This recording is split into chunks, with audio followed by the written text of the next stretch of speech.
옆 사람하고 인사하겠습니다. 반갑습니다. 은혜 받으세요. 능력 받으세요.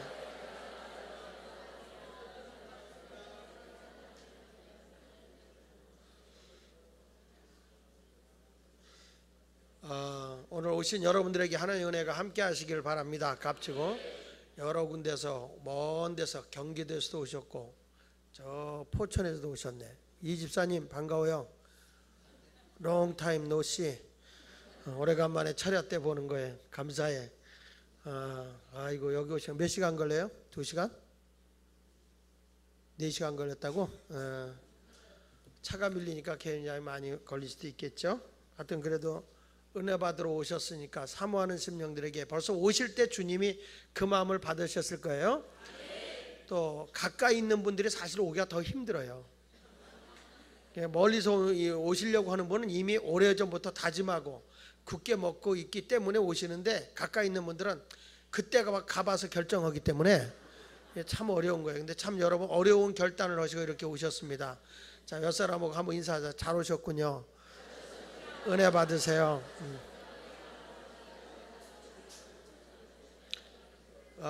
오늘 보니까 이스라엘에서 오신 분도 계시고 또 저 유럽에서 오신 분도 계시고 우리 최강철 목사님은 지금 유럽에 있다 오셨고 또 우리 이모경 권사님 이스라엘 갔다가 오셨고 아주 멀리서 오셨습니다. 또 가죠? 꿈에서 갔다 오시게요. 오늘 하여튼 여러분들에게 크신 하나님의 은혜가 함께 하시기를 축복합니다. 오늘 여러분들과 함께 생각하려고 하는 내용은 우리가 아브라함의 신앙은 참 많이 우리가 아는 거잖아요. 그래서 오늘은 그저 우리가 잃어버리기 쉬운 이삭의 신앙에 대한 말씀을 증거하면서 함께 은혜를 받으려고 합니다. 따라서 이삭의 신앙. 사실 우리가 생각할 때 이삭의 아버지인 아브라함의 신앙 때문에 이삭이 많은 복을 받았다 이렇게 생각할 수 있어요. 그런데 젊은 나이, 지금으로 말하면 청년의 나이, 청소년의 나이라고도 할 수 있어요. 이삭이 아버지의 뜻을 따라서 하나님의 말씀에 순종했기 때문에 아버지도 시험에 승리했고 이삭도 복받았거든요. 그래서 교회도 그렇고요, 가정도 그렇고요, 부모의 신앙이 아무리 훌륭하고 좋아도 그 자식들의 신앙이 훌륭해질 때 그 자손도 복이 되고 그의 가정도 복이 되는 줄로 저는 믿어요.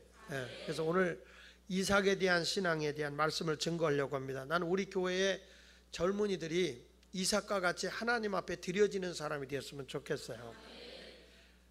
교회만 왔다 갔다 하는 사람이 아니라 내가 진짜 내 안에 예수 그리스도가 계시고 그 예수를 내가 다른 사람에게도 자랑스럽게 증거할 수 있는 그런 우리 중고등학생들, 청년들, 또 우리 젊은이들, 우리 교우들 모두가 되었으면 좋겠습니다.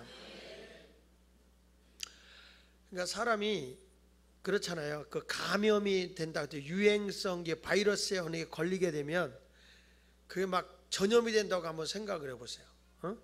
사람이요, 재채기만 해도 이렇게 전염이 되고, 사람이 그런다고 했을 때 엄청나게 가까이 오기 싫을 거예요. 그렇죠? 우리 신종 플루가 막 유행할 때 사람 가까이 오기가 싫었죠.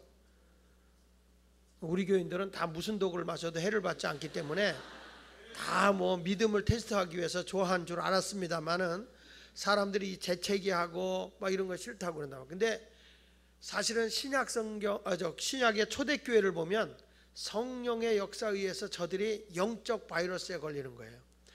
그냥 애들이고 어른이고 할 것 없이 예수만 얘기하는 거야. 다 예수 전하고 막 핍박을 당하고 환난을 당해도 그냥 바울이 감옥에 가서 재채기하면 간수장이가 예수를 믿어. 그냥 바이러스에 걸린 거예요. 감염이 돼버려. 그러니까 바울이 지나가다가 그냥 정신 이상된 사람, 귀신 들려 점하는 사람 있으면 나와. 그러면 예수를 영접해버려. 군인의 가정에도 주 예수를 믿으라 그러면 그냥 예수를 믿어버려요. 간수장이도 예수를 믿고 이렇게 영적인 바이러스가 막 걸려 들어가야 되거든요. 그러니까 로마가 그렇게 핍박으로 학대해도 전 로마의 식구들이 결국에는 기독교를 국교로 받아들이게 되더라고요. 이런 모습을 보면은 이 하나님의 은혜에 의한 영적 감염이 되는 것, 이것은 우리 안에 누가 계시냐? 예수 그리스도가 계셔야 된다는 거죠. 교회 와서 우리가 찬양하는 거 중요해요. 찬양하는 거 중요하고, 우리가 교회 와서 뭐 봉사하고 주일학교 하는 거 중요해요. 내가 활동하는 거 중요해요. 그렇지만 내 안에 진짜 예수 그리스도가 계셔서 내가 예수를 사랑하기 때문에, 예수님이 너무너무 좋아서 예수님 때문에 내가 예수님을 자랑하고 뽐내고 그분을 위해서 헌신하고 희생하는 게 중요하다는 거예요. 믿습니까? 이게 주일을 하다가 힘들어, 피곤해, 못하겠어요, 이런 사람은 누구를 위해서 그거 하냐는 거죠. 내 안에 먼저 기쁨이, 예수의 영광이 드러나야 된다는 거죠. 예수님의 기쁨이 되어야 된다는 거죠. 그래서 하나님께서 아브라함을 부르신 거예요. 그래서 아브라함을 하나님이 시험해 보는 겁니다. 과연 내가 나를 사랑하고 내가 나를 믿느냐? 그렇다면 네 자식도 너처럼 믿음을 가질 수 있겠느냐? 그래서 하나님께서 이삭을 제물로 드리라고, 그리고 이삭을 모리아산으로 데리고 갔을 때, 이삭이 청년의 나이임에도 불구하고 하나님이 너를 요구하신다 그랬을 때, 이삭이 아버지를 확 밀어붙이고 도망갈 수도 있지만은 이삭은 오직 하나님을 믿는 믿음이 있기 때문에, 하나님이 나를 원하신다면 내가 죽어져도 내 몸이 불태워진다 할지라도 주님에게 드리겠습니다, 이런 신앙의 사람인 거예요. 난 우리 교회에 이런 젊은이들, 이런 교인들이 좀 많아지면 무슨 말 한마디에 시험 들고, 내가 조금 힘들다고 짜증내고 역정내고, 그리고 내가 하던 일을 좀 내려놨다고 해서 시험 들어서 그냥 신앙이 뚝 떨어지는 그런 사람이 아니라, 누가 보아주든 보아주지 않든 내가 예수를 위해 산단 말이죠. 내가 예수님의 영광을 위해서 살아간다는 거죠. 그것이 내 안에 있어야 되는 거예요. 주일학교에 가서 내가 주일학교에 봉사하고 교사를 한다 이 말이야. 그거 하는데 당신 속에 정말 예수 그리스도가 좋아서 하느냐 이 말이야. 당신이 예수님이 너무너무 자랑스럽고 예수님 때문에 내가 너무 행복해 해서 그 예수를 내가 막 그냥 기뻐서 막 재채기 하듯이, 감기 걸리면 나오지 말래도 재채기를 하잖아. 기침이 나오잖아요. 아니, 기침 감기 걸리면 계속 기침이 나오잖아요. 받은 기침도 나오잖아요. 근데 그 사람이 자꾸 옆에 오면 싫어, 바이러스 걸릴까 봐. 근데 우리는 영적인 바이러스 계속 재채기를 해야 돼. 예수 믿으시오, 예수 믿으시오. 예수 믿으면 행복해, 예수 믿어 영생으로 돼. 내 안에 예수 그리스도가 계심을 그렇게 자랑할 수 있어야 되는 거예요. 미국에서 아웃브레이크라고는 영화가 있었는데, 그 아웃브레이크라고는 영화가 어떤 거냐면, 그 원숭이 매매상한테 원숭이를 샀어요. 아프리카에서 원숭이를 여러 마리를 사갖고 들어오는데, 그 원숭이 가운데 하나에 아주 지독한 감염된, 바이러스에 감염된 원숭이 한 마리가 거기에 껴있던 거예요. 근데 그걸 사갖고 미국에 들어왔는데, 이 원숭이로 인해서 그 원숭이를 돌보던 한 사람에 의해서 그게 감염이 돼버려요. 이게 감염이 되는데, 이 사람하고 자기 아내하고 입맞춤하고 애기하고 입맞춤하고 하는 순간에 바이러스에 다 감염이 돼가지고 집안이 몰살하기 시작해요. 이게 막 애가 또 교회 학교 가서 재채기라고, 만나는 사람마다 재채기하고 막 이러다 보니 이게 퍼져갖고 그냥 사람들이, 이거 영화야 영화. 그래가지고 어마어마하게 미국 전역에 아주 공포에 휘말려 버리는 거예요. 극장에 가서 한 사람이 재채기라는 순간에 막 감염이 돼버리고 하는 거예요. 그 사람들이 어마어마하게 죽어. 그래서 사람들이 어떻게 할 거냐 고민이 생기는 거야. 여기 있는 사람을, 다른 나라 사람을 살리기 위해서 미국에 있는 이 사람들 집단 다 죽여버릴 거냐, 원숭이 한 마리에 의해서. 나는 이 영화를 보면서 복음이 그런 것 같아요. 제대로 예수 믿으면 이렇게 영적 바이러스에 감염이 된 사람이라면 가만히 못 있어요. 바울 한 사람이 영적 바이러스에 감염되니까 재채기만 하면 예수가 전해지는 거예요. 예수. 그러면 그 예수를 전할 수 있는 사람이 나오는데, 그건 아이라고 봐주는 겁니까? 우리 어린아이들하고 봤는데, 내가 믿는 예수를 자랑할 수 있어야죠. 믿습니까? 교회 와서 열심히 일하고 내가 어떤 사역을 맡았다에게 앞서서 내 안에 예수 그리스도가 계시냐, 내가 예수님이 너무 좋냐, 그거부터 우리가 생각할 수 있는 신앙이 되었으면 좋겠어요. 그러면 도대체 이삭이라고 하는 사람은 하나님을 믿었거든요. 물론 아버지를 통해서 영적인 전승이 이어졌겠지만은, 그러면 이 이삭이라는 사람은 어떤 사람이냐 그럴 때 따라서 순종의 믿음의 사람이다. 자, 여러분 여기 보면 이삭이라고 하는 사람이 아버지를 따라서 모리아산을 향해 올라가고 있어요. 요즘에는 부모님들이 교회 가라도 안 가려고 애들이 버티는 세대. 너 이거 해라 저거 해라, 아유 싫어요, 나 안 해요, 왜 그걸 내가 해요, 그리고 막 대드는 시대예요. 근데 이삭은 이때에 청년의 나이임에도 불구하고 장작을 쥐고 짊어지고 모리아산을 향해 올라갈 때의 나이니까 젊은 나이거든요. 그런데 그가 싫다 하지 않냐고 사흘길을 아버지의 뜻에 따라 아버지와 함께 하나님 앞에 제사드려 가는 그 모습은 바로 신앙에 순종하는 모습을 보여주는 거예요. 잠언서 30장 17절에 보면 아비를 조롱하며 어미 순종하기를 싫어하는 자의 눈은 골짜기에 까마귀에 쪼이고 독수리 새끼에 먹히리라 그랬거든요.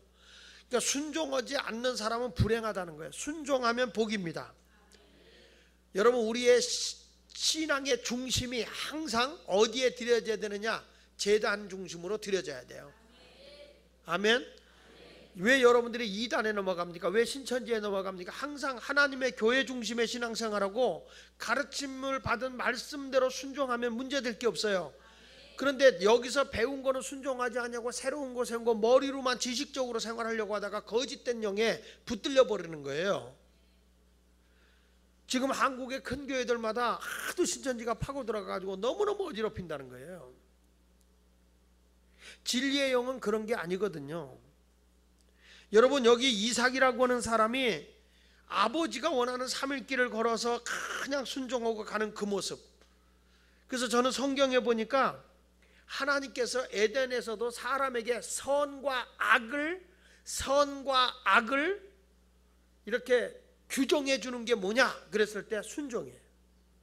너 에덴 동산에 선악과를 따먹지 마라, 선악과를 따먹는 정령 죽으리라. 하나님이 에덴 동산에서도 저의 신앙의 기준, 저에게 하나님 앞에 합당한 기준이 뭐냐면 순종이에요. 순종.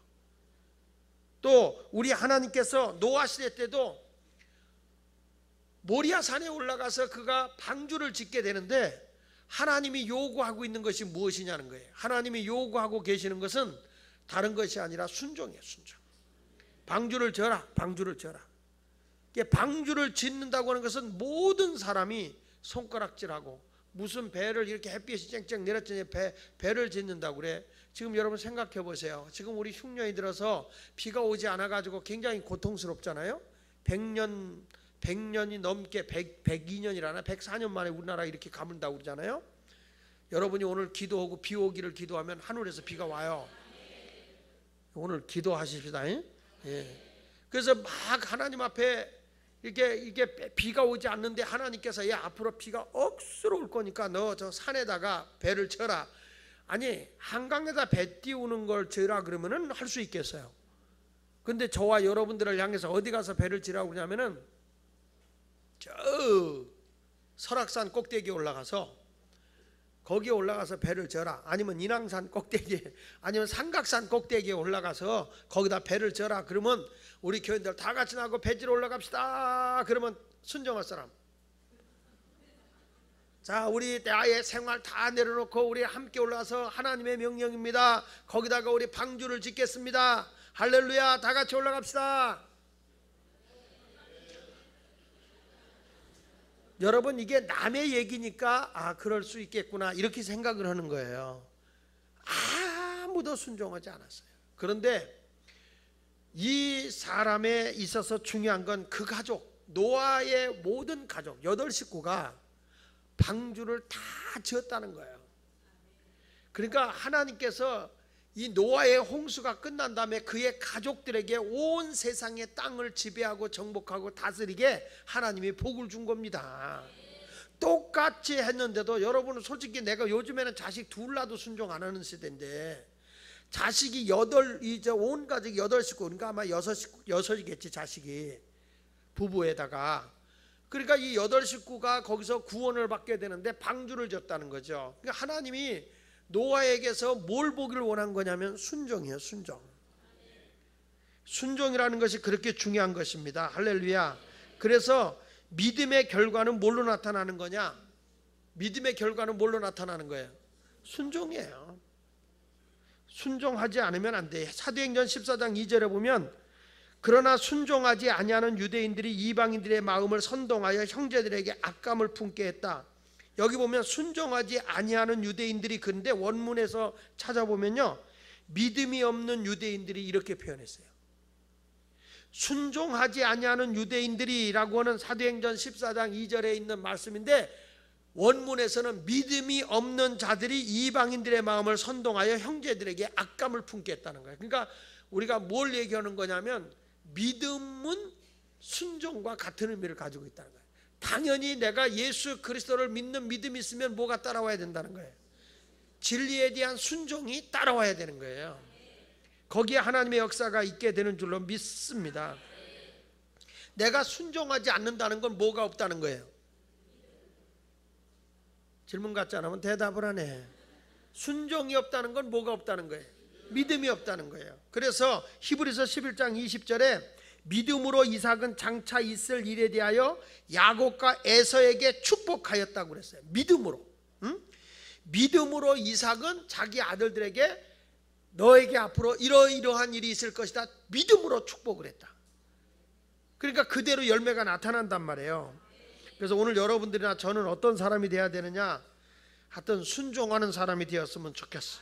자, 그렇다면 성령도 누구에게 임하냐? 사도행전 5장 32절에 보면 하나님이 자기에게 순종하는 사람들에게 주신 성령도 그러하니라.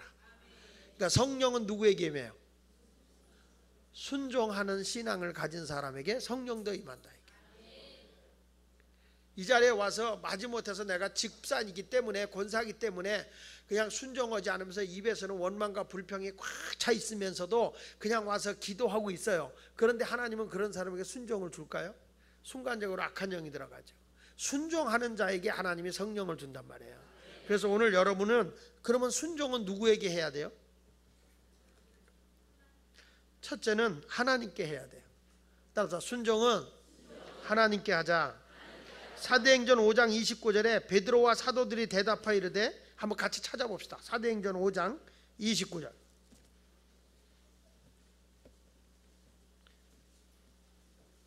사도행전 5장 29절 찾았어요? 신약에 있어요. 신약에. 사도행전 5장 29절을 한번 밑줄 그으면서 한번 읽어보겠습니다. 29절 시작. 베드로와 사도들이 대답하여 이르시되 사람보다 하나님께 순종하는 것이 뭐하다? 막 위협을 가하면서 너 이거 하지마 저거 하지마 그랬는데, 사람의 말을 듣는 것보다 나는 누구에게 순종한다고 그랬어요? 하나님께 순종한다, 이렇게 줍니다.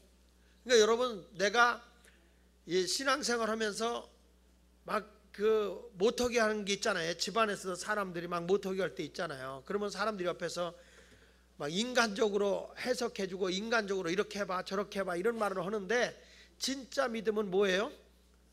하나님께 순종해야 돼요.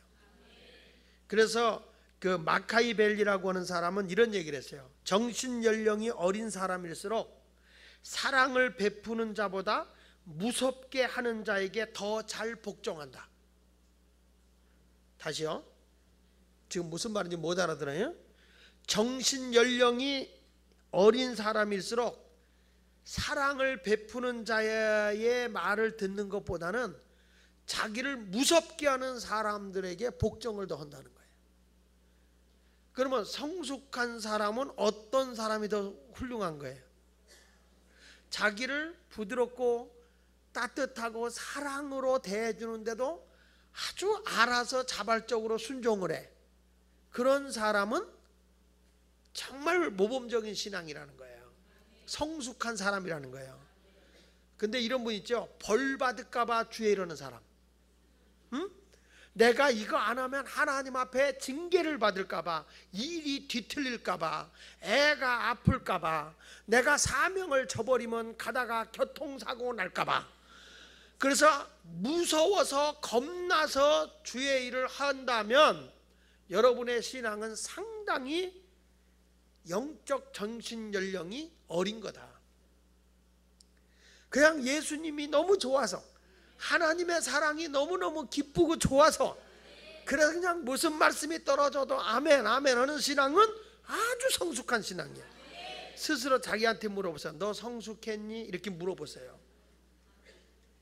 예수마을교회 교인들은 제가 보기에는 다 성숙한 것 같아요. 대답은 잘하셔서 좋았던 대답은 잘하셔서. 근데 미성숙된 신앙일수록 사람들은 잘 순종을 하지 않고, 또 우리들은 그런 얘기도 쉽게 해요. 누가 어떤 일이 생기면 이러잖아요. 아유, 고 뺀질대더니 의도 터지는구나, 이런 얘기 하잖아요. 안 해? 해? 아주 쌤통이라는 듯이, 통쾌하다는 듯이. 그게 아니거든요.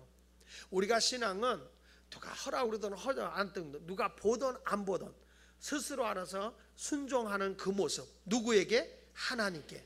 믿으십니까? 그런 모습으로 좀 기쁨을 했으면 좋겠어요.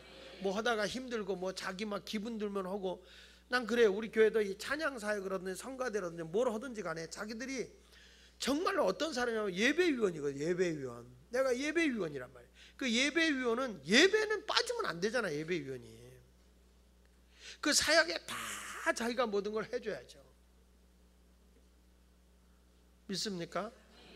난 우리 그 장로님들, 우리 이강배 장로님이나 심옥조 장로님이 디렉터로다가 이게 지금 내려놓은 상태잖아요.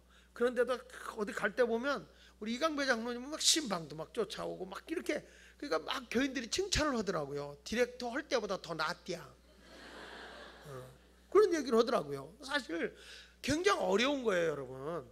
자기가요 이렇게 인정받고 높은 자리에 있다가, 높은 자리는 아니지만 책임자의 위치에 있다가 뭐 어려운 거거든요. 지난번에 심장로님이 장례집에 이렇게 가면서 목사님 가셔야 됩니다. 그래서 나 신방 있어서 안 돼. 목사님 안 가면 누가 갑니까? 누가 가? 장로님이 가면 되지. 근데 장로님이 가시더라고. 근데 참 나는 그런 모습이 참 훌륭하다고 저는 생각을 해요. 우리 교인들이 내가 어느 자리 할 때든 안 할 때든, 누가 알아주든 안 알아주든, 하나님, 이게 누구에게 하는 거기 때문에, 하나님께 하는 거기 때문에 해야 된단 말이에요. 반주를 막 이렇게 열심히 했어. 그런데 내가 우리 반주하는 분한테 예를 들어서 새로운 분이 계시니까 요번에 좀 내려놓고 다른 사람한테 한번 해보면 어떨까? 그러면 그냥 기쁨으로 알았어요 목사, 할렐루야. 그래놓고 여기는 나는 필요 없어, 여기 반주자가 쌓였대, 그리고 교회 가야지.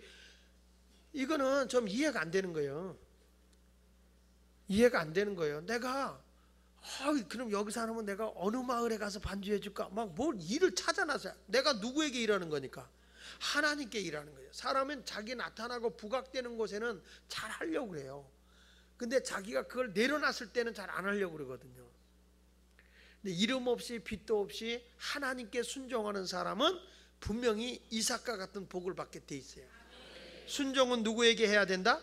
하나님께. 두 번째, 순종은 누구에게 하느냐? 자, 요한복음 3장을 볼까요? 요한복음 3장 36절을 보겠습니다. 요한복음 3장 36절. 찾았으면 아멘. 요한복음 3장 36절 시작. 아들을 믿는 자에게는 영생이 있고 아들에게 순종하지 아니하는 자는 영생을 보지 못하고 도리어 하나님의 진노가 그 위에. 저는 이 말씀이 상당히 두려운 말씀이라고 저는 생각을 해요. 여기 보세요. 아들을 믿는 자에게는, 그 아들이 누구예요? 예수 그리스도. 예수 그리스도를 믿는 자에게는 영생이 있어요. 그런데 그 아들에게, 예수님에게 순종하지 아니하는 자는 영생도 없고 영생을 보지 못하고. 그러니까 아까 얘기했잖아요. 믿음 이꼴 뭐라고? 순종. 그러니까 내가 믿는다 하면서 순종하지 않는 건 안 믿는 거예요. 근데 교회는 열심히 나간다니까, 믿어요 목사님, 나 믿어요, 나 예수 믿어요, 틀림없이 믿어요, 막 입에 거품을 물어가면서 믿는다고 해요. 그런데 하나님의 말씀 앞에는 순종을 안 하는 거야. 그러니까 이거는 뭐예요? 입으로는 믿지만 삶으로 믿지 않는 거니까. 그래서 여기 성경에 분명히 같이 얘기를 하잖아요. 아들을 믿는 자에게는 분명히 영생이 있다. 아들을 믿는, 예수 그리스도를 믿는 자 영생이 있어. 그런데 아들에게 순종하지 아니하는 자는 뭐가 없다? 영생을 보지 못하고 도리어 뭐가 그 위에 머물러? 하나님의 진노, 하나님의 심판이 그 위에 머무르는 거예요. 그래서 우리는 내가 예수 그리스도를 믿는다면 당연히 주님의 말씀 앞에, 우리 예수님 앞에 순종하고 사는 게 당연한 것이지, 뭐 누구한테 인정받고 난 집사니까 하고 권사니까 하고 디렉터니까 하고 목자니까 하고 뭐 아니면 안 하고 이건 아니라는 거지. 이러면 안 돼. 안 돼요. 예수 믿는다고 하면서 누가 뭐 이렇게 뭐 일을 맡겨주면 하고 안 맡겨주면 안 하고 또 뭐 하라 그러면 하고 하지 말라 그러면 안 하고 그런 게 아니라 그냥 주님의 일이기 때문에 누가 알아주든 안 알아주든 이름 없이 빚도 없이 감사함으로 그 사역을 감당하는데 얼굴에서부터 너무 행복하고 기쁘게 심야 기도도 내가 오라고 해서 오는 게 아니잖아 우리. 그죠? 물론 우리 이 집사님 내가 보고 싶어서 늘 오시다가 안 오면 궁금한 거예요. 그래가지고 이렇게 가다가 예배 끝나고 나갈 때 주일날 내가 그래요. 아이고 집사님 어떻게 그 예쁜 부인만 교회 보내고 누가 업어가면 어떡하려고. 그랬더니 오늘은 겁나서 오신 것 같은데, 하나님의 은혜 속에서 우리가 뭐 누가 알아주든 안 알아주든 기쁨으로 사역을 하라는 거예요. 이게 순종하는 거예요. 만약에 그렇지 않으면 하나님의 심판이 있다는 거죠. 하나님의 진노가 있다는 거예요. 믿습니까? 주의 사역 끝까지 충성하는 자가 됐으면 좋겠습니다. 아멘. 할렐루야. 그 다음에 뭐라고 그러냐면 거기에 베드로전서를 한 번 더 보면은 베드로전서 보겠습니다. 어디에 순종하자? 첫째는 하나님께 순종하라. 둘째는 예수님에게 순종하자. 아멘. 구원의 하나님께 순종하자는 거예요. 세 번째로는 베드로전서 1장, 베드로전서 1장 찾으셨어요? 베드로전서 1장 22절. 베드로전서 1장 22절 시작.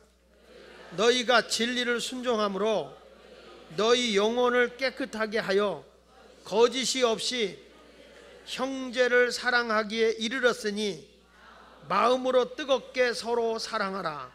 자, 여기 보시면요, 다시 보세요. 너희가 무엇을 순종함으로? 그러니까 우리가 무엇에 순종해야 돼요? 진리에 순종함으로 너희 영혼을 깨끗하게 하여 거짓이 없이 형제를 뭐하기에 이르렀다? 이것은 마음으로 뜨겁게 서로 사랑하라 그랬어요. 그러니까 여기서 보면 우리가 진리를 순종하면 뭐냐? 내 영혼이 깨끗한 것이고 내가 형제를 사랑하는데 거짓 없이 사랑한다는 거예요. 거짓 없이. 위선적인 게 아니라 거짓 없이.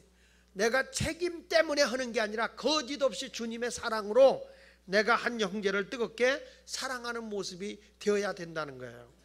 그러니까 우리 교회가 이번에도 제가 이제 세미나 하는데 어저께 세미나를 했거든요. 어저께도 세미나를 하면서 뭐 멀리서 많이 왔어요. 뭐 진짜 멀리서도 많이 왔어요.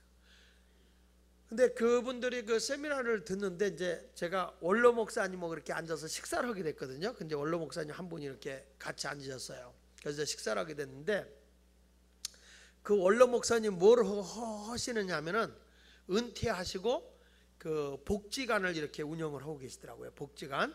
근데 그 복지관을 운영하는데 그 복지관은 다 무료래요. 근데 누구를 모시냐면 은퇴하신 목사님들을 모시고 이렇게 무료로 다 해주고 있대요. 근데 그 목사님이 이런 말이에요. 사람이 나이가 들어서 마지막 인생을 마무리 질 때를 잘 해야 된다. 그러면서 내가 이제 마지막에 이제 석양이 지고 있는데 내가 석양을 이글이글 한번 불태워보고 내가 죽을 거다. 이런 분이 계시대요. 근데 그 얘기를 딱 받아가지고 한 옆에 앉았던 그 국민일보 어저께 있던 그 국장님이 오셨거든요. 그분이 뭐라는 거니? 목사님, 석양 태양에 화상 입으면 대책이 없습니다. 이게 무슨 얘기냐면 노년에 막 너무 열정이 넘쳐서 다른 사람에게 상처를 줘버리면 그 사람의 상처를 준 그 화상을 입힌 그 석양이 회복할 기회가 없이 져버린다는 거예요.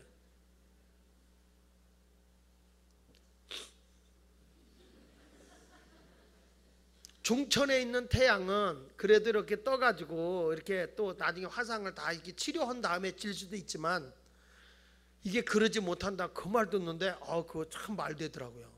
그래가지고 나이 들을수록 우리는 더 하나님의 말씀대로 순종하고 온순해야지 사람에게 열심히 온다고 상처 줘가지고 석양 태양에 화상 입지 않도록 우리 예수마을교회는 나이 드신 분들은 아멘 안 하네. 그러면 항상 화상 입히고 사시길 바랍니다.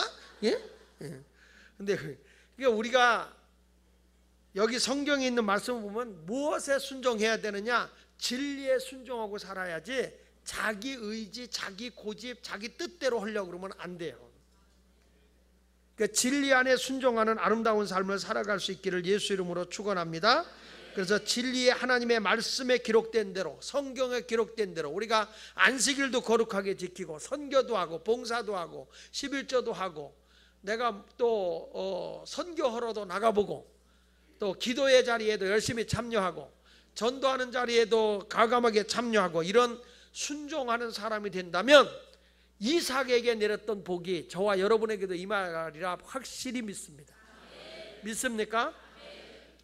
근데 우리 하나님이 나를 어떤 존재로 만들어줬냐는 거죠. 나를 어떤 사람으로 만들어줬냐? 하나님의 아들, 딸로 만들어줬잖아요. 그렇죠?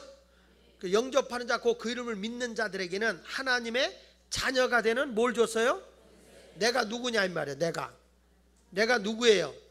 하나님의 아들, 딸이 됐어요. 하나님의 양자요, 하나님의 친자요. 믿으십니까? 내가 누구요? 요한복음 1장 12절에 영접하는 자, 그 이름을 믿는 자들에게는 하나님의 자녀가 되는 권세를 얻었다는 거예요.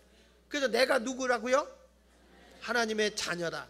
그래서 우리 하나님이 요한복음 14장 34절 35절에 보면 특별히 35절에 뭐라고 나오냐면 하나님의 말씀을 받은 자들을 신이라 하였노라 그랬어요. 그러니까 내가 주님의 말씀을 받았으면 내가 뭐요? 신이요. 그래서 내가 신적인 존재라는 거예요. 신적 존재. 그 신적 존재라는 것도 내가 신이다 그러니까 나를 믿으라 이런 얘기가 아니라 예수님이 친자잖아요. 친자. 근데 나는 뭐요? 양자. 그러니까 나를 하나님의 자식의 신분의 위치까지 올려줬다는 거예요. 나를. 그러면 나는 뭐다? 하나님의 뭐요? 양자예요. 양자.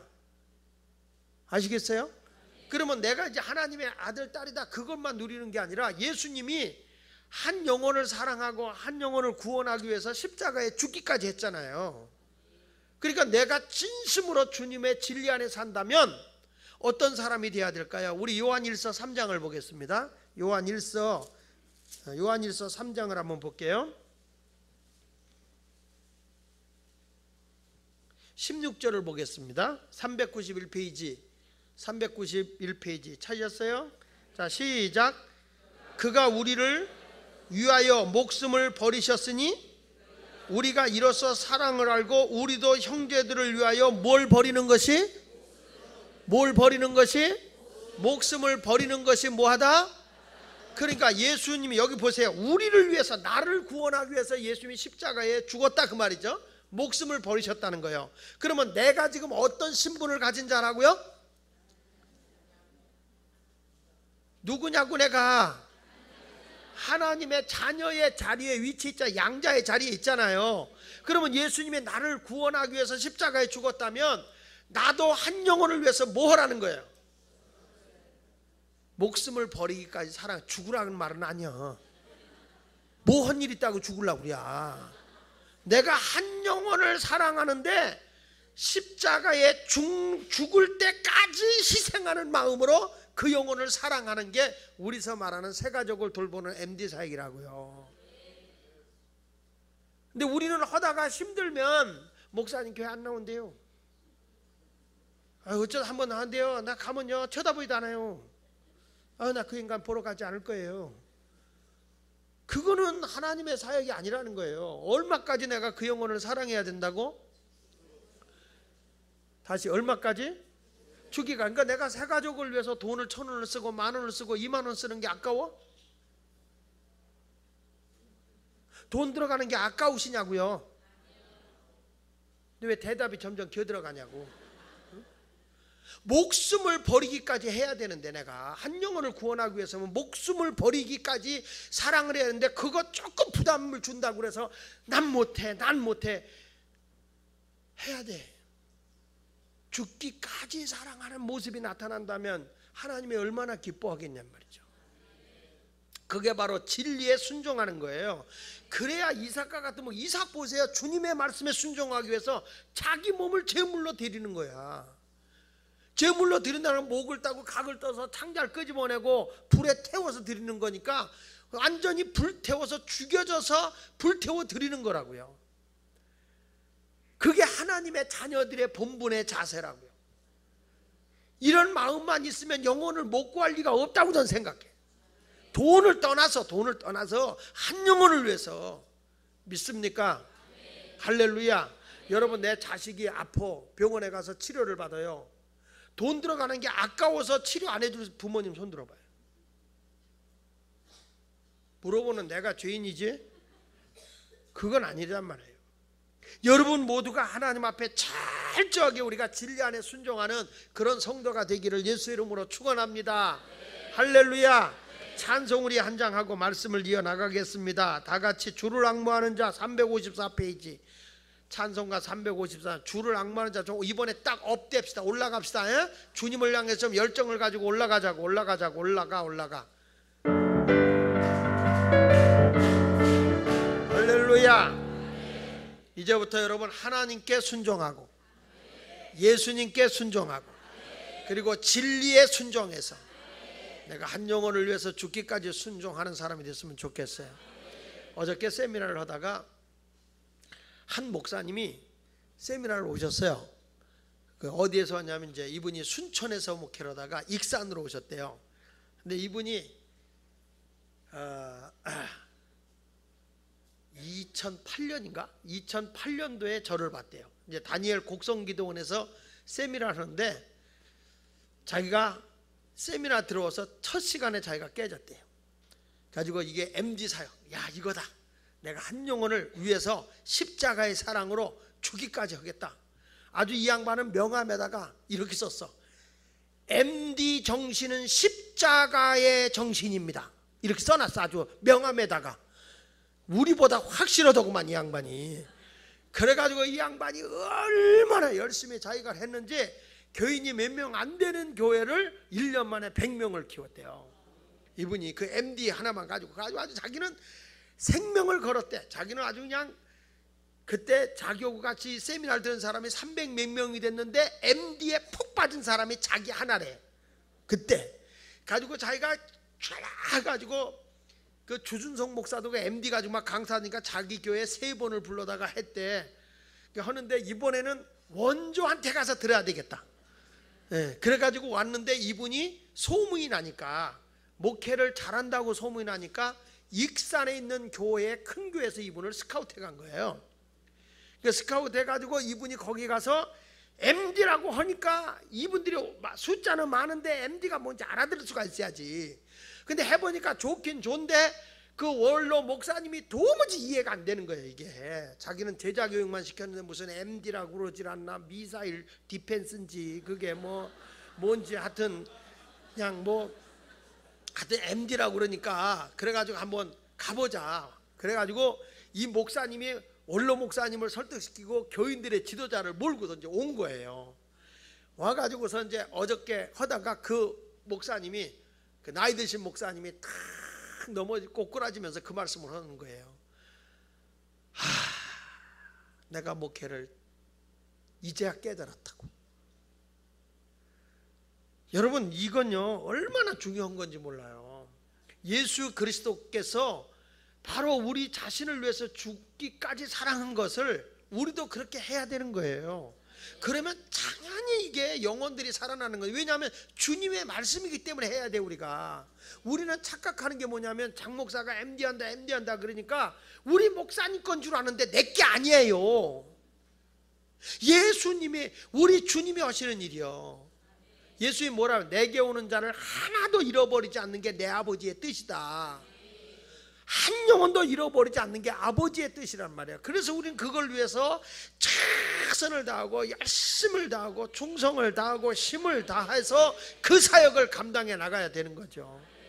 믿습니까? 너무 목사님 고맙다고 볼이 이렇게 조그만 거 2개 갖고 왔더라고. 그래서 어떤 거냐, 이거 모르는 요게 햇볼이라고. 햇볼이. 난 요즘에 돌아다니면 재밌어. 시골에 가니까 또 어떤 분은요, 목사 은혜 받았다고 뭘 주는지 알아요? 쑥을 주더라고, 쑥. 근데 쑥도 무슨 쑥이냐면 개똥쑥? 개똥쑥이래, 개똥쑥. 그래서 이거 어떻게 먹는 거냐 그랬더니 인터넷 보고도 알더라. 알아서 먹으래네. 그래가지고 또 오늘 또 그걸 또 개똥쑥을 찾은 거예요. 근데 뭐에 좋다 하는데 어떻게 먹는 거냐, 이제 말려서 뭐 차로 먹으라는 것도 있고 뭐 별 희한한 거 많이 있더라고요. 근데 그것도 그랬더니 또 우리 김옥자 목사님 요만큼 갖고 와서 그걸 어떻게 말리면 웃겠어요 그러더라고.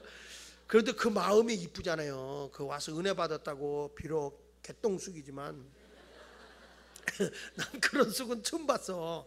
그래도 그거라도 이렇게 주고, 정말 하나는 보리 갖다 주고 하나는 개똥쑥 갖다 주고 막 이렇게 얘기를 하더라고요. 근데 하나님의 은혜를 받으면 사실 그런 것 같아요. 뭔가 자꾸 주고 싶은 것 같아요. 그렇죠? 은혜를 받으면 나도 주님의 은혜를 받으면 예수님에게 자꾸 드리고 싶고 새 영혼들을 위해서 주고 싶고 그런 마음이 들어야 된다고 저는 생각을 해요. 할렐루야. 모쪼록 여러분의 신앙생활하면서 순종의 신앙생활 할 수 있는 여러분이 되시길 주의 이름으로 축원합니다. 그 다음에 이 이삭을 통해서 첫째로 우리가 배운 건 순종의 신앙이에요. 두 번째로 우리가 배우는 신앙 뭐냐? 따라서 인내의 신앙. 예, 그러니까 이삭이 며칠 길을 걸어가고 있어요? 사흘 길을 걸어서 제단을 향해서 가는 거예요. 그게 얼마나 참기 어려운 거랍니까? 한번 잠깐 가는 거는 갔다 올 수 있는데 사흘 길을 걸어서 제사 드려가는, 우리 같으면 그럴 것 같아요. 뭐하러 이렇게 멀리 가요? 가까운 데서 아무 데서나 대강 하지요. 근데 그렇지 않습니다. 제가요, 그 전에 기도원을 이렇게 다녀보니까 멀리 이렇게 가다 보면 가는 도중에 내가 은혜를 받아. 하나님은요 벌써 마음을 받더라고. 마음을 얼마나 마음을 받는지 몰라. 난 지금도 있지 않아. 불광동에 그 우국기도원, 옛날 분들은 알아요. 우국기도원이라고. 불광동에서 산속으로서 논길을 떠나서 이렇게 하는데 길이 없어요. 산을 이렇게 막 등산하다시피 해서 올라가야 돼요. 근데 그런데 교회가 있었어요, 기도원이. 근데 그 누구지? 박정희 대통령 때 그 입산 금지 그거 하면서 그 산속에 있는 기도원 많이 이렇게 철거했어요. 여기 삼각산에 기도원이 참 많은데 무허가들 다 철거했고, 내가 잘 가던 서울 기도원이라고 강나루 그쪽에 거기도 기도원이 있었는데 거기도 이제 없어졌고 그래요. 내가 은혜 받았던 기도원은 다 없어졌어. 근데 이제 잘 가던 데가 이제 동두천 거기에 보면 미랄 기도원이 하나 있고 우국 기도원 하여튼 있어요. 기도원이 미디안 기도원이 있어요. 근데 그런 기도원에 가고 그랬을 때 먼 데를 이렇게 가. 요즘처럼 뭐 차가 가고 막 그럴 때가 아니니까 가다 버스 타고 종점에서 내리면 이제 다 배낭 메고 걸어 올라가잖아요. 그 걸어 올라가는데 막 땀을 뻐적뻐적 흘리고 막 올라가서 하나님 앞에 금식하며 기도하고 그런데 벌써 하나님이 올라가는 도중에 은혜를 주더라고. 하나님은 벌써 마음을 받는 거예요. 이삭도 지금 사흘 길을 인내하면서 걸어가는데 하나님은 벌써 이삭의 마음을 받고 계신 거예요. 여러분, 이삭은요 참 인내를 많이 하는 사람입니다. 어디서 그걸 아냐면 흉년이 들었을 때 너 이 땅에 머무르라 그럴 때 이삭은요 그 땅에 그대로 머물러요. 자, 우리 창세기 26장을 한번 보세요. 창세기 26장에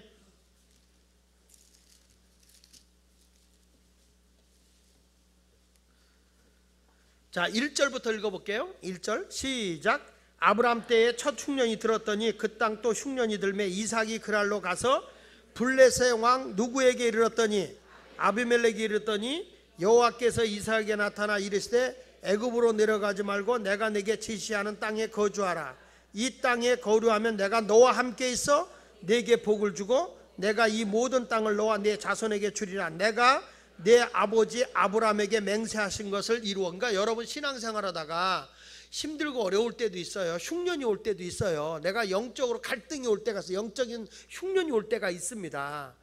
그럴 때 여러분 절대적으로 그냥 영적으로 이겨야 돼요. 이겨야 되는 거야. 그걸 이겨야지.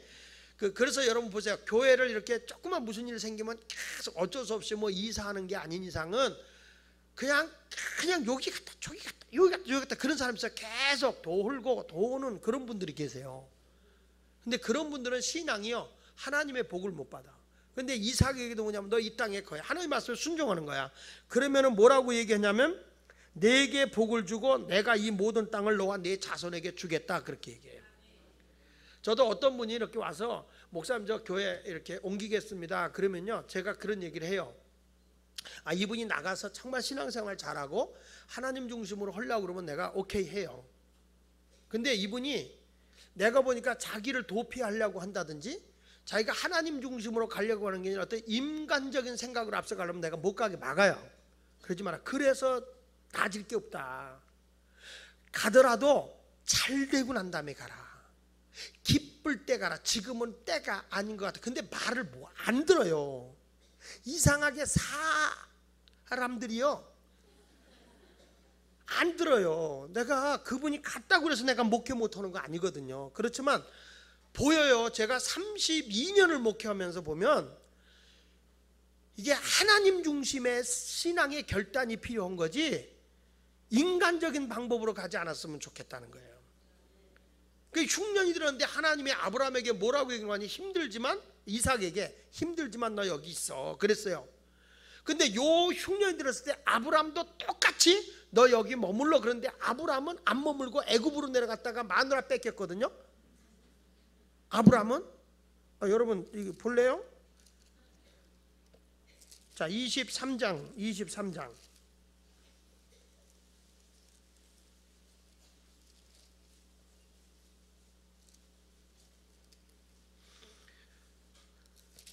미안해 23장이 아니고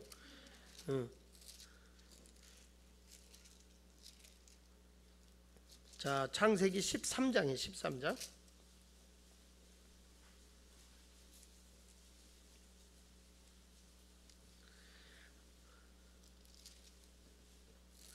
아브라함이 말이죠. 이렇게 쭉 저 12장 10절을 보세요. 12장 10절. 자 12장 10절 시작. 그 땅에 기근이 들었으므로 아브라함이 애굽에 거류하러 그리로 내려갔으니 이는 그 땅에 기근이 심하였으나 그가 애굽에 가까이 이르렀을 때 그의 아내 사라에게 뭐라고 그래요?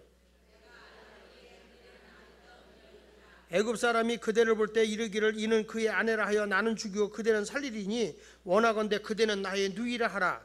그리하면 내가 그대로 말미암아 안전하고 내 목숨이 그대로 말미암아 보존되리라. 난 정말 이 아브라함이 믿음의 조상이 된 거에 대해서 난 진짜 이해가 안 되는 거야. 지금 애굽으로 내려가지 말았는데 지금 애굽으로 내려가고 있어요. 흉년 들어서 애굽에는 이제 나일강이 있으니까 가축도로고 내려가서 먹이가 좋은데 애굽 사람이 자기를 죽인. 그러니까 여러분 이 아내를 얻는 것도요 좀 안 예쁜 사람 얻는 게 좋은 거야. 왜냐하면 어떤 놈도 넘보지를 않을 사람. 응? 그러니까 사라 할머니는 너무 예뻐서 그러니까 이게 저 데려갈 줄 모르겠다 그렇게 얘기를 하니까 누이라고 해라. 그러니까 거기 보면 14절 아브라함이 애굽에 이르렀을 때 애굽 사람들이 그 여인이 심히 아름다움을 보고 바로와 고관들이 그를 보고 바로 앞에 칭찬하였으므로 그 여인이 바로의 궁으로 이끌어 들인지라. 왜 그래요? 내 누이 동생이라고 그러니까 아브라함이. 그래가지고 거기 보세요. 이에 바로가 그로 말미암아 아브라함을 못 후대함으로 아브라함이 양과 소와 노비와 암수 나귀와 낙타를 얻었더라. 마누라 팔아먹었어. 아브라함이 팔아먹었어요. 여러분 그때 결혼식 할 때 팔짱 끼고 누가 데리고 들어갔겠어요? 난 이 아브라함이 믿음의 조상이 된 게 저는 아무리 생각해도 아브라함이 잘난 게 아니야. 이삭 때문에 된 거라고 봐요. 저는 그 훌륭한 자식 때문에 그 순종하는 자식 때문에 된 거예요. 저는 아브라함에 비하면 오늘 우리 교인들이 훨씬 더 훌륭해요. 여기 남자들 아내 팔아먹은 사람 있어? 없잖아요. 그래서 남까지도 재앙을 갖다주는 그런 일을 했던 사람이죠. 자 그런데 아브라함은 흉년이 들었을 때 이렇게 아내까지 팔아가면서 거짓말을 하면서까지도 애굽으로 내려갔습니다. 그런데 오늘 본문에 있는 26장에 가서 보니까 이삭은 내려가지 말라 그랬더니 보세요 어떻게 했냐. 26장 다시 가서 자 너는 거기에 머물러라 그랬어요. 그랬더니 5절에 이는 아브라함이 내 말을 순종하고 내 명령과 내 계명과 내 율례와 법도를 지켰음을 하시니라. 6절 시작. 그곳 사람들이 그의 아내에 대하여 물으니 그곳에 뭐였어? 그런데 그는 내 누이라 하였으니 리브가는 복이 아름다움으로 그곳 백성이 리브가를 말마 자기를 죽일까 하여 그는 내 아내라 하기를 두려워함이었더라. 그러니까 그 애비의 또 그 아들이야. 내려가지는 않았는데 아버지가 그러니까 성경은요 반드시 시험에서 이겨야 복이 와요. 아버지가 시험을 통과하지 못하면요 자식 때라도 시험을 통과하게 하는 거야. 여러분 이런 분 계세요. 하나님이 복을 주려고 하거든요. 잘 보세요. 여기 오신 분들 특별히 젊은 사람들 잘 봐요. 하나님이 이만한 복을 가지고 왔어요. 이만한 복을 메고 와서 누구에게 줄까? 그런데 다 이쁜 거야. 철하기도 하고 심하기도 하고 아버지 복 주시오 하는데 너무 이쁜 거예요. 다 누구에게 주고 싶어요. 그런데 내가 이 큰 것을 잘 관리할 수 있겠냐? 그리고 하나님 시험해 본다고요. 시험해 보는데 그 시험에서 합격을 못하면 안 되는 거예요. 그래서 하나님의 아브라함을 시험하고 복을 준 거거든요. 이삭에게도 아브라함에게 이제 아내를 팔아먹은 거짓부렁 한 게 있으니까 가정을 편안하고 복되게 하기 위해서 영적인 가문의 복을 이어가야 되니까 아내를 갖다가 이렇게 해야 되잖아요. 그래서 이제 이삭에게 보니까 아버지 하는 걸 그대로 본 거야. 위험 오면 거짓말해서 내 누이 동생이라고 해라. 이걸 본 거예요. 이삭이 못 받겠지. 그때 태어나기 전이니까. 근데 그게 그대로 왔어요. 이게 거짓말을 한 거야. 거짓말을 했는데 그래서 거기 보세요. 어떻게 됐는가? 8절에 이삭이 거기 오래 거주했더니 이삭이 그 안에 리브가를 꾀하는 것을 블레셋 왕 아비멜렉이 창으로 내다본 거예요. 근데 이 아비멜렉이요 그 이삭의 아내를 데려가려고 그랬걸랑.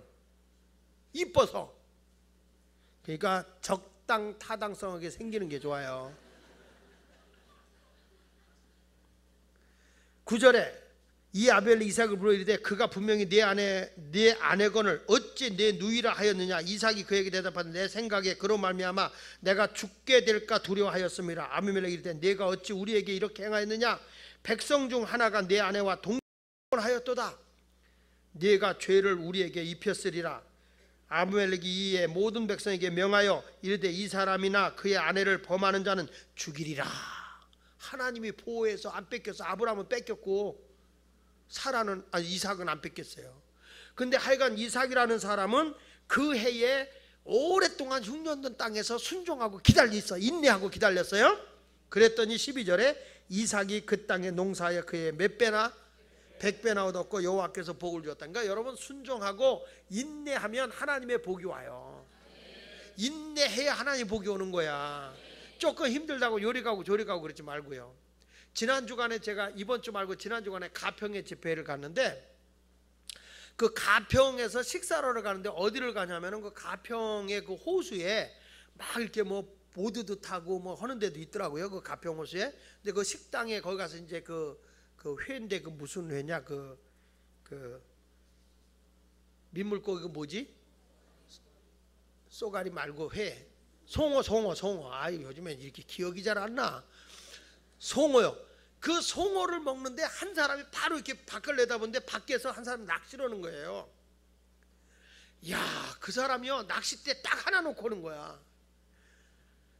그냥 아무것도 안 봐요. 그 찌 하나만 보고 있는 거야. 이렇게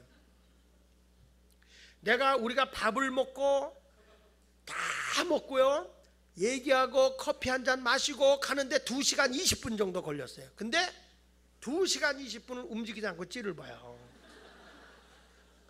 저는 그분이요 그날 하루 종일 해서 몇 마리 잡았는지는 모르겠어. 하여튼 2시간 20분 동안에 한 번도 걷어 올리는 건 못 봤어.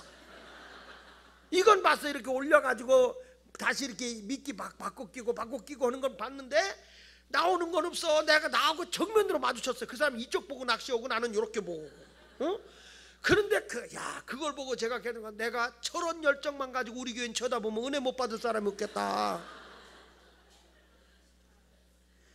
나는 거기서 깨달은 게 고기 잡는 사람이 얼마나 인내하는가. 이 낚시하는 사람이 엄청나게 인내하는구나. 그걸 아주 뼈저리게 느꼈네요. 그래서 등산 가는 사람하고 낚시하는 사람하고 지금까지 싸운다고 그러잖아요. 그 등산 가는 사람이 저놈들은 산의 새끼로 태어나가지고 쪼그리고 앉아서 이게 뭐 하는 짓인지 모르겠다, 뭐 하는 것인지 모르겠다. 그러니까 낚시꾼들은 산에 올라간 등산하는 사람 보고 저놈들은 땀을 삐질삐질 걸리고 산에 겨울러 갔다가 도로 내려올 걸 뭐하러 겨울러 가는지 모르겠다고. 그래서 둘이 지금까지 싸우고 있다고 그러잖아요. 사람은 어느 누구에게든지 인내하는 자만이 좋은 것을 가져올 수가 있는 줄로 믿습니다. 로마서 5장 3절로 4절에 다만 이뿐 아니라 우리가 환난 중에도 즐거워하는 이는 환난은 인내를, 인내는 연단을, 연단은 소망을 이루는 줄 알미로다. 힘들고 어려운 일이 왔을 때 인내하는 자가 되시기를 바랍니다. 칼빈은 제노바 강단에서 이런 설교를 했습니다. 마지막으로 그가 말하기를 이런 말을 했어요. 여러분은 다시 만날 수 있을지 여러분을 다시 만날 수 있을지 못 만날지 모르겠지만 적어도 제가 지금까지 전하는 복음은 진리인 줄 아십시오. 내가 당신들을 다시 만날지 못 만날지는 모르겠다. 그러나 내가 전한 지금까지의 말씀은 진리다. 끝까지 인내하면서 그 복음의 진리를 붙잡고 살라, 그런 얘기죠. 그렇습니다. 오늘 말씀을 잘 들으시면서 우리 모두 신앙의 인내의 신앙을 이삭한테 배웁시다. 제발 좀 신앙생활하다가 이 고비가 있어요. 영적으로 고비도 있고, 근데 하나님이 물질의 복을 주려고 그러면 꼭 설교 시간에 물질 설교할 때 걸려요. 진짜 그래요. 물질 설교가 그날따라 왜 그렇게 내 가슴에 쫓이는지 몰라. 근데 희한하게요, 다른 때는 그 설교가 하나도 안 들었는데 11조 그달 내가 띄워 먹었는데 11조 얘기를 하는 거야. 그래서 그게 막 내 가슴에 막 찔리는 거예요. 아이, 교회 못 다니겠네. 교회도 돈 있어야 다니겠네. 근데 여러분 가만히 있으면요 몰라요. 여러분 11조 안 했다고 내가 이제까지 수구모로 다녀본 적은 없잖아. 근데 스스로 찔리는 거예요, 안 하면. 근데 그거를 넘어서야 돼. 하나님의 말씀에 넘어서고 인내하며 순종하면 하나님의 복이 온다고요. 나 교회 오는 것도 힘들어 죽게 있는데 지금 누구 때문에 시험 들었는데 오늘 목사님 설교가 계속 날 보고 오는 것 같거든. 오늘따라 왜 저렇게 하나님의 인내하라 순종해라, 왜 자꾸 나 그렇지 않은 목사가 꼴보기 싫어서 지금 떠날까 말까 하는데, 그래도 순종하는 자가 복 있느니라. 힘들고 어려도 교회 떠나지 말고 참고 기다리고 있으라. 그렇지 않으면 다음 주에 갈까 말까 하고 있는데, 근데 여러분 이런 메시지가 탁 내게 왔을 때는 뭘 했냐면은, 그래 내가 이거 넘어서야지. 넘어서고 나면 하나님의 복이 오는 거예요. 근데 지금까지 보면 이런 분이 있어요. 믿음 생활 잘해요. 2달 동안 잘해요. 근데 딱 믿음이 어느 정도 올랐으면 하나님이 그 시험을 이겨야 복을 주니까 그분의 그 시험되는 설교가 딱 또 떨어져요. 난 모르지 그게. 그러면 3개월 쉬어요. 시험이 돼가지고 안 나와요. 그러다가 또 회복해가지고 2달 열심히 해요. 열심히 하고 잘 신앙생활 하는데 또 그 사람에 나오는 설교가 2달 지나면 또 믿음이 그만큼 컸을 때 주님이 그걸 통과하라고 또 시험을 해요. 왜냐, 그걸 넘어서야 복을 주니까. 아니, 고등학교 가려면 고등학교 과정을 필해야 가는 거고, 대학을 나와서면은 여러분 대학에 가서 그 법대를 나왔으면 고시 패스를 해야 판검사가 되는 거잖아요. 몰라도 고개를 끄덕거려요. 하나님도 복을 주려고 시험에서 이렇게 올라서야 되거든요. 뭔가 이루어져야 되거든요. 그러면은 그게 딱 걸린단 말이에요. 그러면 또 그리고 또 3개월 안 나와요. 요즘에 보니까 거의 3개월이 돼가고 있어요.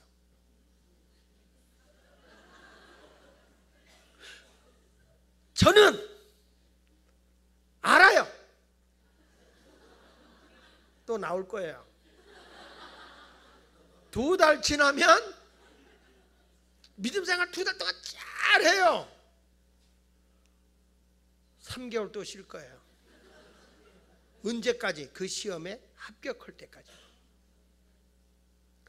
하나님이 여러분의 시험을 통과하지 않고는 절대로 하나님의 약속된 복은 안 옵니다. 믿습니까? 결혼을 지금 해서 요즘에 아들 며느리가 나오지만 우리 그 박미자 권사님이 태문이 열리질 않았을 때 37살이 됐을 때 우리 교회 왔거든요. 언니 따라서, 박연자 장로님 따라서 교회 왔는데 설교를 했는데 그분이 태문이 열리지 않을 때인데 내가 설교를 하면서 그렇게 자기를 욕했다는 거야. 애기 못 낳는 건 병신이다 이러면서 내가 설교를 했다는 거예요. 오셨나? 오셨으면 거기 계시네요. 계시네. 근데 그게 시험인 거예요. 내가 아무리 무식하기로서니 내가 그렇게 설교할 일은 없잖아요. 여러분은 그렇게 할지 모르겠어요. 근데 저는 절대적으로 그렇게 안 했어요. 그런데 권사님은 그렇게 들린 거야.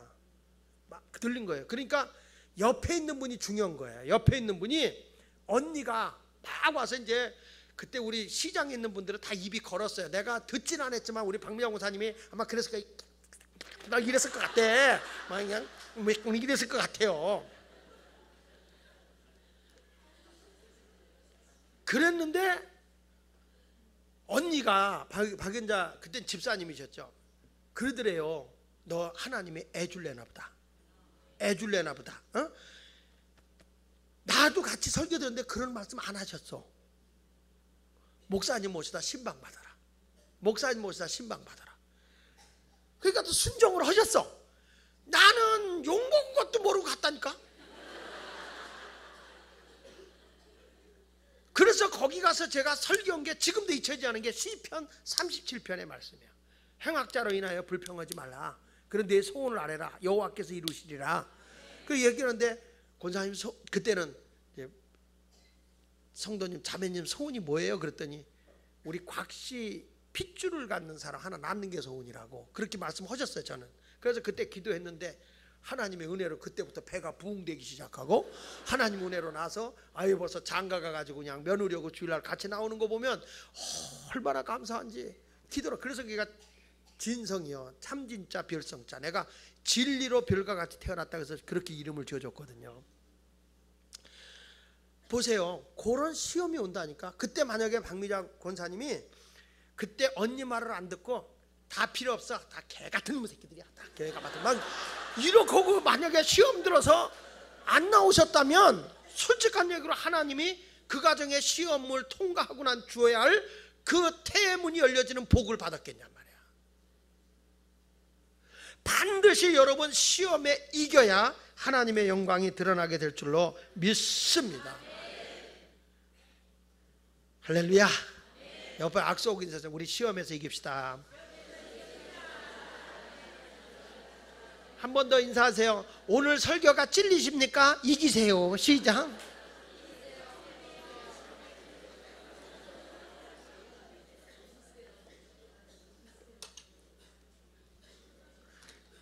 저는 우리 박미자 원사님 계신 게 너무 감사해요. 그게 왜냐하면 산 증인이니까 너무 감사한 거예요.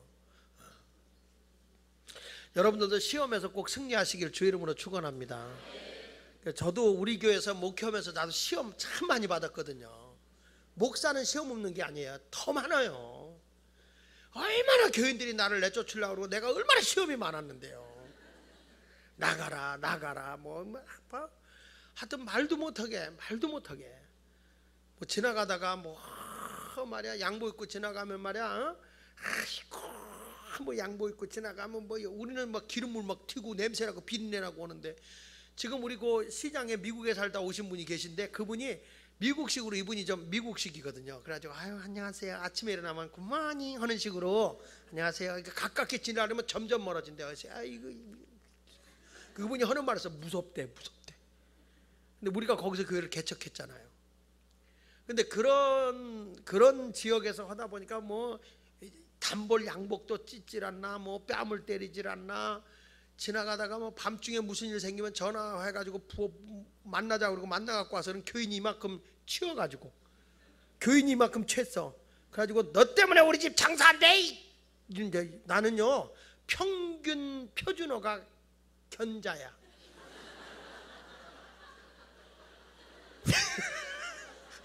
견자가 뭐요? 응?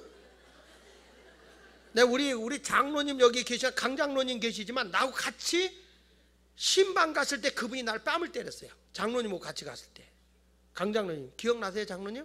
예, 내가 뺨을 맞았어요. 그분이 하도 교회를 다니는데 술 담배를 하셔서 담배 피우면서 우리 교인들이 직분 뛰자고, 이거 안 된다고, 덕이 안 된다고 해서 집사직을 띄었거든. 그랬더니 그런 거예요. 언제 내가 달라고 그랬어, 이 새끼야? 언제 너 줬다 뺏었다냐, 야, 이러고서. 그리고서 그래도 그 시험 돼서 교회 안 나오니까 목사 또 찾아가야 되잖아요. 그 찾아가니까 들어오는 나를 뺨을 팍 때리는 거야. 그러니까 우리 장로님이 뭔 거야? 우리 장로님도 그때 한가닥 할 때거든요. 그 장로님 가만히 있어. 근데 전혀 내 마음에 분노가 일어나질 않아요. 그 영혼을 불쌍히 여기는 마음이 생기죠. 저는요, 성격이 정말 가랑잎에 휘발릅니다.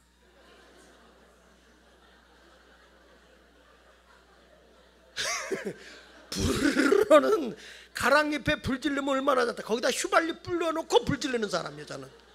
그런데 하나님이 그 마음을 차분하게 해주시는 거예요. 그런 시험을 이기지 않았으면 지금의 예수 말할 기회가 없어요. 그런 시험을 와가지고요, 무슨 얘기 보면 그냥 밤 새벽에 1시고 와서 막 욕을 퍼붓고 그러면요, 그거 다 제가 당합니다. 다 당하고 집에 가면 그걸 제 아우 목사가 지금도 돌아다니며 그 얘기를 해요. 제가 벽에를 부둥켜 안고 웁니다. 하나님 앞에 엎드려서 통곡하고 울어요. 그러면 제 아내가, 집사람이 뒤에 그래요. 그래도 당신 옆에 내가 있잖아요. 하나님이 우리와 함께 하잖아요. 그러면서 내 창피하잖아. 또 여자 앞에서 그 우는데 그때 되면 뚝 멈춰요. 그런 아픔, 그런 고난, 뭐 말할 수 없는 그런 고비들이 참 많죠. 딸이 그때 죽느냐 사느냐는 고비도 있었고, 뭐 말할 수 없는 그런 연단의 과정. 지금 보니까 우리 장로님들, 그때 알았던 장로님들이 몇 년 뒤면 다 은퇴하시더라고요, 다. 그러니까 여러분, 우리 교회가 여기까지 오는 데는 그런 시험에 이긴 거예요. 그러니까 마찬가지야. 여러분도 그 시험에서 이겨야 하나님께 더 큰 복을 주시고 더 큰 은혜를 주시는데, 결론은 이거예요. 따라합시다. 하나님이 함께 하신다. 예, 믿음은 그거예요. 하나님이 함께하는 믿음. 창세기 26장 24절에 하나님이 이삭에게 그랬거든요. 여호와께서 그에게 나타내시되 나는 내 아버지 아브라함의 하나님이니 두려워하지 말라. 내 종 아브라함을 위하여 내가 너와 함께 있어. 내가 너와 함께 있어 네게 복을 주어 네 자손이 번성하게 하리라. 하나님이 이삭에게 함께 하겠다고 그랬어요. 사랑하는 여러분, 내가 힘들고 어려운 일이 있어도 절대 낙심하지 마세요. 누가 나와 함께 하신다? 하나님이 함께 하고 계세요. 그 고비에 너무 힘들고 어려운 역경에서, 여러분들이 지금 이 시간에도 경제적으로 내가 어려움이 올 수 있어요. 경제적으로 어려울 때는 이상하게 목사님의 설교가 돈 얘기를 많이 하는 것들 들려요. 근데 그런 것 때문에 시험 들지 마세요. 수금으로는 안 갈 테니까. 하나님, 내가 시험 들려고 하거든요. 내가 하나님, 나도 복을 많이 받아서 저렇게 할게요. 복을 주세요. 지금도 나는 기억나는 게, 우리 게 권사님 지금도 잘 나오시지만은 시험들하고 애들하고 너무 어려운데 내가 11조 얘기를 했더니 시험 들어갔고, 근데 우리 교인들은 시험 들면요, 감사하게 그냥 해 대요. 이렇게 품고 있는 스타일이 아니라 그냥 퍼버대요. 돈 없는 게 죄예요? 죄예요? 11조 못하는 사람의 심정은 아세요? 아세요? 그러니까 내가 뭐 때문에 시험 든지 내가 알잖아요. 그리고 나서 교회를 안 나오는 거예요. 그럼 어떻게 신방을 가죠? 신방을 가요. 그땐 집사 때지. 집사님, 어려운 거 알아. 식구들하고 많고 너무 어려운 거 아는데 그래도 교회 나와야지. 그렇게 강단에서 돈 얘기를 세게 하면 어떻게 내가 나가요? 아니, 집사님, 그거 안 했다고 내가 수금으로 오는 거 아니잖아. 그래도 그걸 이겨야지 복을 받아. 어려워도 교회 나와요. 그래도 그런 게 아니에요. 그러면 이제 그때부터 장시승지 나오는 거예요. 돈 없는 게 자랑이요?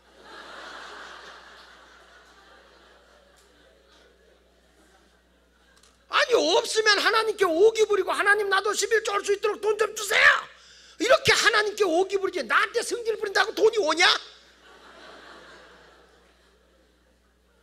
집사님이 말이야 하나님 앞에도 오기 부리지 그게 뭐냐고.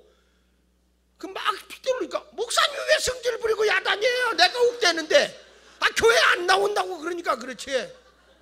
나와 그래. 나갈게 그 나오는 거야. 근데 우리 교회는 정말 특수목회입니다. 지금은 정말 우리가 선지자 나 개척할 때 그렇게 한 거예요. 그러니까 하나님이 나를 그 중고등학교 때 야생마 같이 키웠던 이유가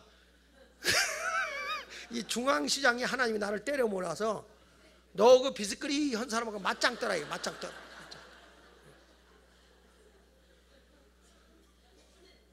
그러나 이렇게 된 거는 여러분 그렇다고 내가 그렇게 했다고 해서 교회 나올 수 있겠어요? 이게 주님이 함께 해주니까 그 마음을 하나님 움직여서 이렇게 나오게 하는 것이지 그게 인간적으로 그렇게 해서 교회 나오겠습니까? 에휴, 참 감사해요. 그만합시다. 모세도 하나님이 함께했고 여호수아도 함께하고 함께한 사람 다 승리하는 거니까 그냥 한 장 반밖에 못했네. 응? 그거 오늘 말씀을 제가 세 가지로 얘기했어요. 이삭의 신앙을 우리가 가져 이삭 같은 복을 받기 위해서는 첫째는 순종하자, 둘째는 인내하자, 셋째는 주여 하나님이 함께하는 걸 믿자. 지금 딴 얘기가 많이 지금 여기 입력이 돼가지고 본문을 잃어버렸어. 어? 오늘 제발 제가 한 가지 부탁하는 건 내가 이런 간증을 했다고 해서 알았어 나도 다음부터 목사님 앞에서 왜 이러지는 마세요. 이젠 여러분 성숙됐잖아. 그죠? 지금 그러면 내가 상처를 많이 받아. 그때는 상처를 안 받는데 지금은 상처를 많이 받아. 내가 굉장히 여려졌어요. 그러니까 그러지 마시고 이제부터 온유한 모습으로 하나님의 뜻대로 살아갈 수 있는 그런 하나님이 함께하는 믿음을 가지고 승리하며 살아가시기 바랍니다. 여러분 지금 살아가는데 힘들고 어려워도 절대 낙심하지 마세요. 다 누구에게나 고비가 있어요. 어려움이 있고요. 아픔이 있어요. 근데 그거를 믿음으로 승리하면 하나님의 예비된 복이 있습니다. 그 복을 누리고 살아가시기를 축원합니다. 우리 찬송